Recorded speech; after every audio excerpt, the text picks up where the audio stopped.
Did you know that Active Directory is exploited in 9 out of 10 cyber attacks? With access to Active Directory, attackers can gain control of your network. To keep attackers out, you need to find and fix Active Directory security gaps. Meet Purple Knight, a free security assessment tool that scans your environment for hundreds of vulnerabilities and helps you fix the problems. Ready to reduce your Active Directory attack surface? Download Purple Knight, the #1 Active Directory security vulnerability assessment tool. Visit securityweekly.com/Sempiris. Panoptica, Cisco's cloud application security solution, provides end-to-end lifecycle protection for cloud-native application environments. It empowers organizations to safeguard their APIs, serverless functions, containers, and Kubernetes environments. Panoptica ensures comprehensive cloud security, compliance, and monitoring at scale, offering deep visibility, contextual risk assessments, and actionable remediation insights for all your cloud assets. Get more information at securityweekly.com/Panoptica. Why is identity resilience a top priority for security executives? Because your identity access management or IAM system is critical to your business. Whether you use Okta, Microsoft Entra, or another IDP, if your IAM is attacked, your operations can go down for hours or days, directly impacting your bottom line. So what's your backup plan? Mighty ID is here to save the day, reinforcing your IAM resilience. With flexible backup and recovery, and even migration between IDPs, Mighty ID keeps business running when failure is not an option. Check out Mighty ID at securityweekly.com/Mighty ID for more. Welcome back to Business Security Weekly. I am your host, Matt Alderman, joined by Jason Albuquerque and Ben Carr. Security Weekly listeners save $100 on their RSA Conference 2024 full conference pass. RSA Conference will take place May 6th to May 9th in San Francisco and on demand. To register using our discount code, please visit securityweekly.com/RSAC24 and use the code 54USECWeekly. We hope to see you there. We'd also like to invite our listeners to be part of the prestigious 2024 SC Awards. Entries are officially open. The SC Awards continue to serve as a beacon of excellence, recognizing the industry's best solutions, organizations, and people that are advancing information security. This year, there are 34 categories, many updated in the latest trends. Cloud, artificial intelligence, continuous threat exposure. This is your chance to shine among the brightest in the cybersecurity world. Take advantage of the early bird rate by April 12th. Visit securityweekly.com/SC Awards and submit your application by May 31st. All right, gentlemen, let's get into the articles. And so I went through this week, not as many CISO articles, some more leadership articles. We've been covering a lot of the CISO, kind of the CISO direct stuff, right? I mean, we've seen this evolving role. We just had this conversation with Harold in the previous segment on this. And it's interesting to me, how much of this is related to overall leadership as well. But as we dig into articles, first article is a little bit of the strategic implications of cybersecurity, a C-level perspective. And this article, Jason, I'm going to ask you in a second, is the order right? But we'll get there in a second. Because order Predictable matters. at all? It does. Order matters, folks. But it's an interesting kind of retrospective from the C-level perspective of what cybersecurity means. What I'm curious about, though, is did he list these kind of lessons in the right order? Yeah. Well, I mean, first it was kind of funny, you go through and decide, the story reads, we figured out that we needed proactive leadership within our organization around cybersecurity after we were dealing with a sophisticated cyber threat. We realized that, hey, maybe leadership be involved. So great epiphany moment. I love it. Right? Which is how most people get it, by the way. I know. What we're trying to say is don't wait for that to happen, right? Start thinking about it now. I guess, there are only really 4 high-level key points here, right? There was instilling a cybersecurity conscious culture, strategic investment in cybersecurity, fostering collaboration, and leveraging cybersecurity as a strategic asset. I think leveraging cybersecurity as a strategic asset needs to be at the top. Because Yeah. if your organization, your CEO, and your board doesn't see it as a strategic component of the business, all the rest of them fail. Agreed. Everything else fails. Right. Because if you don't do that, and then I almost went from the bottom up. If you don't craft a unified security front, then from that, Yeah.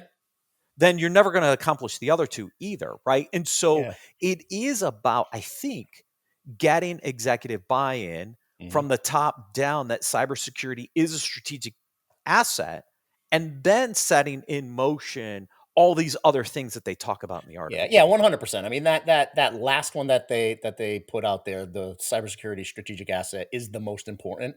I think that's the It hardest one missed though, as well, it right? is, Like, but instilling a security culture, because that starts from the top as well. So I Mhm. almost see leveraging cybersecurity as a strategic asset and instilling the culture as those top two. Yeah, I Because yeah, guess. the but that still doesn't CEO and the come board without. need to be in support of it and evangelizing for that culture. But that's the whole point in seeing it as a strategic asset, right? If you Yeah, don't see exactly. it as that, if you don't see the value of it, right, it will always be a cost center, right? It will Yep. always be a how do we minimize the cost and maximize the profit on other things. And so Mhm. that's where most organizations get this wrong is they don't look like how can I use this as a selling point with my customer base? How can I use that Yeah, to establish myself as best of right, breed? How can I use that from an investor side to value investment in our company versus another company, right? Like right. there is a strategic component here that's just it's overlooked many many times. Yeah, and let me just talk through why I said that. There are so many instances in my career where I would say I need to have a conversation with this specific business unit leader about risk within their organization. And I'd get the Heisman. I'd get the Heisman, right? Where they'd say, you know what? I don't have time to work with Jason. I don't have time to deal with this. And the CEO or the CFO would come in and say, sorry, but you need to sit down and have this conversation. The CEO and the CFO helped instill Mhm. that culture in the other business unit leaders in order to foster the collaboration that I needed. Yeah. Yeah, Right? I've heard it called tone at the top, and it's super important Yeah. for me too. If you don't have the right tone at the top, if it's not led from the board and the CEO, you won't get support. I do want to raise a question. I thought about this during the earlier segment, and it's kind of come up again here a little bit. I just want to throw this out there and see if you guys see this at all. I wonder slightly if in the economics and the business framework that we see in many companies today, right? There are not a lot of choices, right? So if I turn this into a physical problem, if we throw cyber out, we think in a physical problem, like if the U.S. government wants to go buy a jet, right? Who else do they have besides Boeing?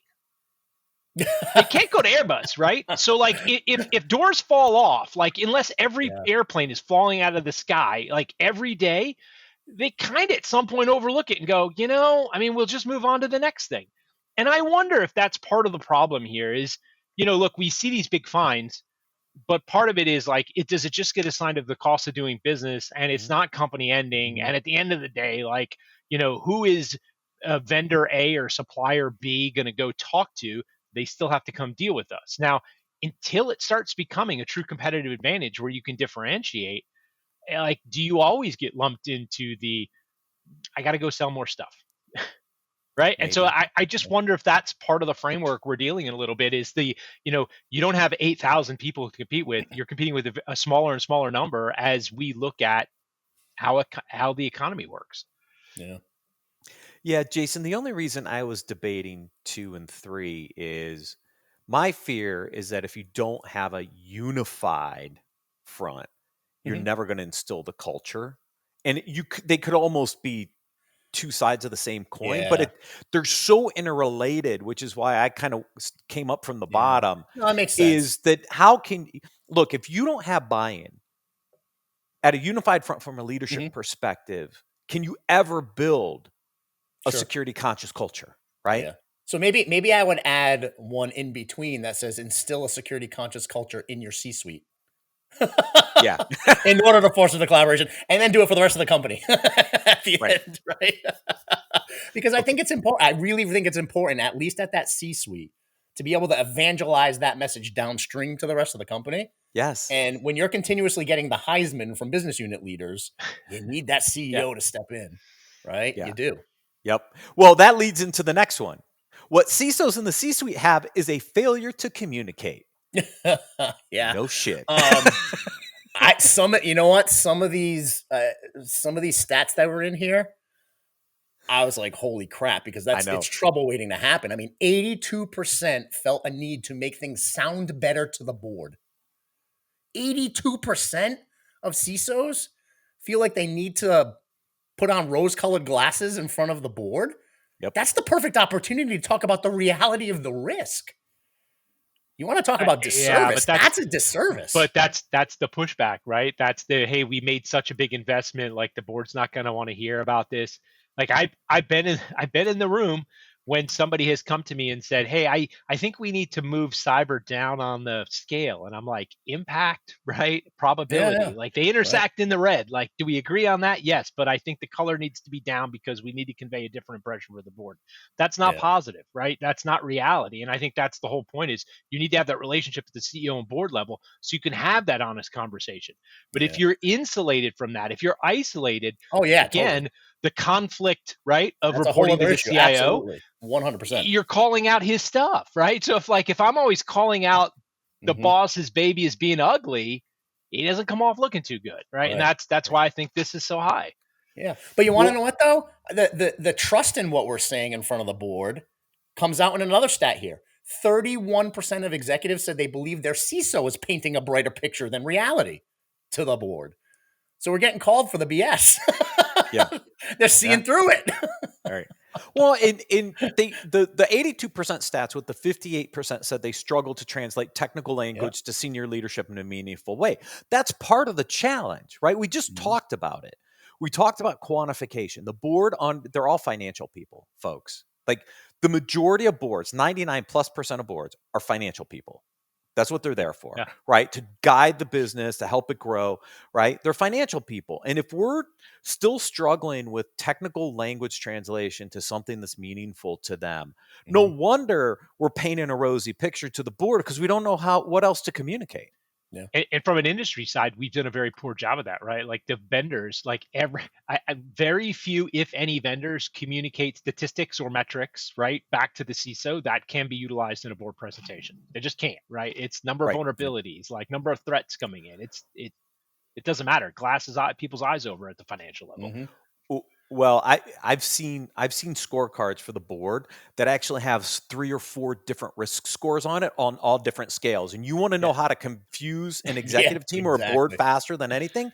Show them 4 different risk scores that are meaningless. Yeah, we're a C and 1500 and a standard deviation. Like, it doesn't work. But again, back to the stats in the article, 62% of the non-security side, which CEO, C-level executives, board, said that their CISO's communication skills don't exceed their that's a scary expectations. one, right? Like if you've been elevated to C-level and you can't communicate effectively, to your colleagues, that's not good. Not good. Speak the language of the business. We say it on the show all the time. Can't communicate that enough. You need to change your communication style to adapt to the business, because the business is not going to do it the other way around. And all this is going on while 90% say they have experienced a cyber incident. Right? Like maybe throw some more investment, meaning people too, right? Like put the right people at the right job with the right budget behind them. But investment is a holistic thing, but throw the right investment to it to get what you expect as outcome. Yes. So we want to know why our strategy isn't sticking. Next article up. So as I was reading this, I'm just thinking about all the things you guys just said. Like, well, no duh. I think the biggest one for me, and I've gone through multiples of these strategic sessions as a leader, and one of the biggest challenges I see, all these other ones are valid. It's the lack of leadership to actually follow through with the necessary changes. 100%. That was the one that I called out as the top, is executing on the things you promise, executing on the things you say you're going to do. You want to uproot a culture. You want to destroy relationships. You want to have your business unit looked at something that just should be out in the corner, like Ben said, go stay in the data closet. Don't follow through on the things you say you're going to do. Don't execute on the strategies that you promise and put at the table. That right there will undermine trust, will kill the culture of security. Because once Yeah, trust is and gone, trust is the foundation of everything. don't go in and set yourself up like if you're a new CISO, don't set yourself up for a 3-year initiative, right? Right. Set yourself up for a 6-month win, right? And then blow it out of the park. Yep. Build relationships, build trust, and then you can increase that scope of responsibility, right? And what you're going to do. Like you've got to set the stage so people can believe in you, the other leaders of the Mhm. business, and like never back down from something you commit to. You've got to make it happen. Absolutely 100%. Yeah, as a product leader, I publish a rolling 90-day roadmap for Mhm. that particular reason. I can't predict what 3 years is going to look like. No Yeah. way. Heck, I can barely predict 6 months. Now, I Right. have a good line of sight to what that 6 month looks like, but I know it's going to shift and change. And if you want to blow up a strategy faster than anything else, set an unrealistic time horizon and then don't make the underlying changes that you need and Right. watch your credibility just erode. Absolutely. Yeah, and Yep. Yeah. I've That done is the the same most thing, Matt, important even tidbit in right the there. security side is the quarterly roadmaps, right? Have a quarterly roadmap and communicate the fact that your 12 to 18 month out is fuzzy at best, right? Mhm. Like because Yeah. the worst thing you can do is put your hopes on something, market it and put like $1 million project in and then technology changes on you, right? And like yeah, it was great, but it doesn't work anymore. And so you've got to pivot. You don't want to look like it's a failure. You want to look like, hey, look, I had the insight to say things may move. Yeah.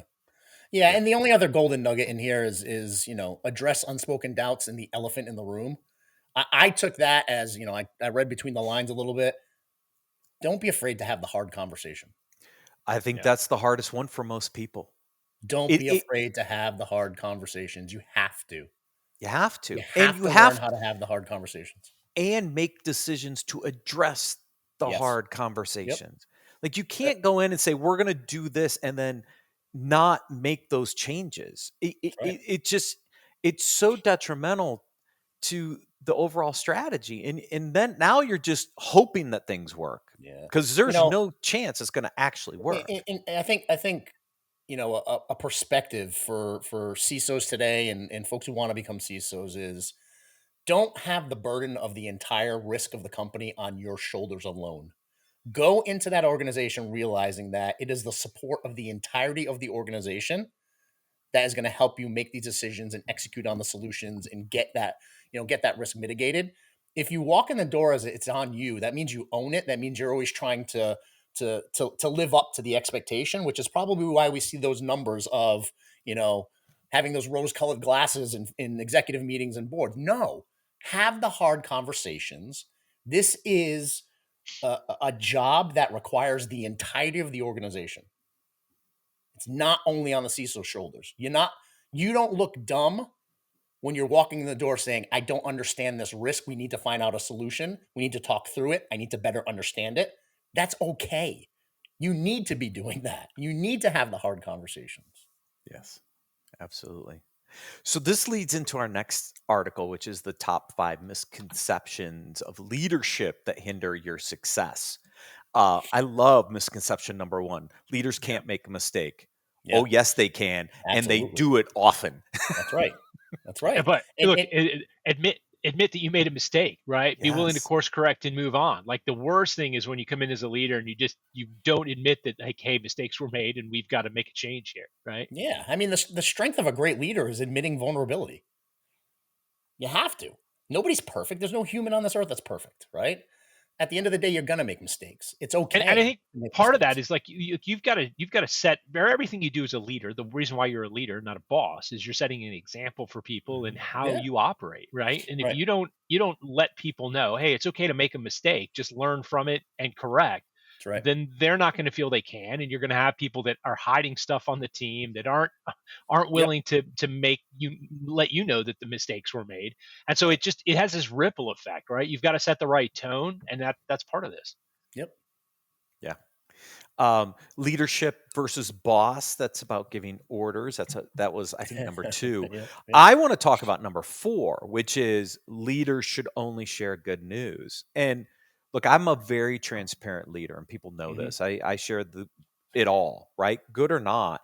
I think it's important to have that transparency as a leader because look, when things aren't going well, you need to let people know things aren't going well. You can't Absolutely. just sugarcoat Yeah. everything and think that you're going to get through it. I know leaders that try to spin every single thing in a positive direction. I'm telling you, it does more damage than it does good. Oh, Yeah, absolutely. everybody And gets it. it just it covers up problems, right? And at the end of the day, I would rather fail fast and be able to recover than have something swept under the rug for a long period of time, which just makes it even worse at the end. It snowballs at the end, right? So fail fast. It's okay. Yep, absolutely. Next one. Don't wait for a crisis to reduce costs. Oh my gosh, I love this article. Me too. Um, well, because when I think about, look, I'm in a startup. I love startups. Mhm. I love this environment. But I've also seen a lot of startups make really bad decisions around their cost structures, Yep. right? Just because you went out and closed this big funding round doesn't mean you go overspend. You still have to Right. be very conscious about your cost structures, right? Yeah. And I tell all the customers and all the clients I advise, like the thing that will kill your run rate faster than anything is go hire a bunch of people. They're the Yep. most expensive part of your budget. And Yep. if you go out and overhire, they are going to burn cash faster than Yeah. anything else. And so when I'm reading this article, I'm thinking through like, look, we're in a really interesting time right now. We have been for the last year, almost year and a half in this environment. And it's like, but we shouldn't be waiting for now to decide that all of a sudden we need to cut our costs. We should have been thinking Mhm. about this strategically all the way through to this 100%. point, right? And most companies, it's so weird to me, Jason, like they're caught off guard. Like Yeah. all of a sudden they're like they don't understand like why they're going to run out of money because they're not even I know. I thinking know. about this. Yeah, I mean, what early on in my leadership career, I was introduced to lean methodologies, which is kind of like Six Sigma, right? It's process improvements. It's eliminating waste. It's looking at your organization as a whole and figuring out where there could be bad busy, where there could be waste, where there could be processes that no longer belong, and it's all about that efficiency and focus on areas to make sure you're constantly improving and eliminating that waste at every angle. And I looked at this list and it really hits every piece because reset your organization's design, right? Look at your P&L. Do you have waste at the management level? Do you have ineffective process there? Do you have ineffective accountability there? Reset that if you have to, right? Confront overhead. That's what lean is all about. Mhm. Look at the overhead you have and see where there could be waste, right? Right products, you're leaning out your product offerings. You're looking at all that, say, where are we making money? Where are we not making money? Should we even have this service or product on our rolls right now because it's not making money? So, You know, you know, we talked I about would, it today and we talk about it all yeah, the time. Like, how do you create alignment with the rest of the leaders of the business? How do you talk the language of the business? You walk into the CFO's office and you'd say, hey, look, I figured out how to save 5% of our budget, but we're yeah, going to get additional capacity that's because we're right. going to restructure and do this. You've instantly like opened their eyes. They're going to look up from their desk and Yeah, be like, wow, partner. Okay, cool. Let's actually have a real conversation now. Next Mhm. time you come to ask for budget, you're more likely to get it because they know you absolutely. have a fiduciary That's responsibility right. and you're handling the P&L of your line of business. Yeah, I mean, if folks listening ever want to dive into that, look into lean methodologies, look into Six Sigma, look into any of those, business process improvement type frameworks that can help guide you, because it'll give you a whole new perspective on the world of business and focus where you can go in there and operationally improve things. One of the best lines in here is overhead generates more overhead. Hmm. You want to know how to bury an organization? Yep, Put in more overhead. that's right. That's Except right. for the security team, not overhead. Yeah. I mean, look, I see it in every team. Like Yeah, when right. No, when you it's funny because like I just think that look, quite often that's the perception is right. We're right, overhead, and so you've got to Yeah. create alignment. We are not overhead, but in your team running your program, I think it was what you were saying, Matt. Yeah, look, yes, don't go deep and heavy when you know that hey, there could be restructuring around the around the corner in 9 months. That's Like right. you're going to just have to cut people, and it's going to be worse because of the burden that they're bringing on. all right. I got a jab at this last article. Mastering communication, lesson from 2 years of learning. He might have learned how to speak better, but his Not writing right. is horrid, Horrible. Yeah. Yeah, horrible. the written communication skills have a lot to be. He forgot bullets. Like there's a thing called bullets, and he didn't use any of them. I know, Nope. I know. It was just. I Ev- think it's literally a list of statements. Yeah. Yes. Is the entire The article. whole article. And I'm like, wait a minute. This is not an effective communication article when you can't even write what you've learned over the last 2 years. I tried to figure out if there was music to this. Was he writing a song and this was A his poem. I structure? thought it Like, was I a can't poem figure at it out. first. Yeah. Oh, do not use that article as an Yeah. example on how to Mastering improve your communication communication. as a haiku. Here we go. Yes. Oh my gosh. Anyways, I had to end on that note. Yeah, Gentlemen, it's always a pleasure. Thank you for joining me today. Thank you everyone for watching and listening. We'll see you next week on Business Security Weekly.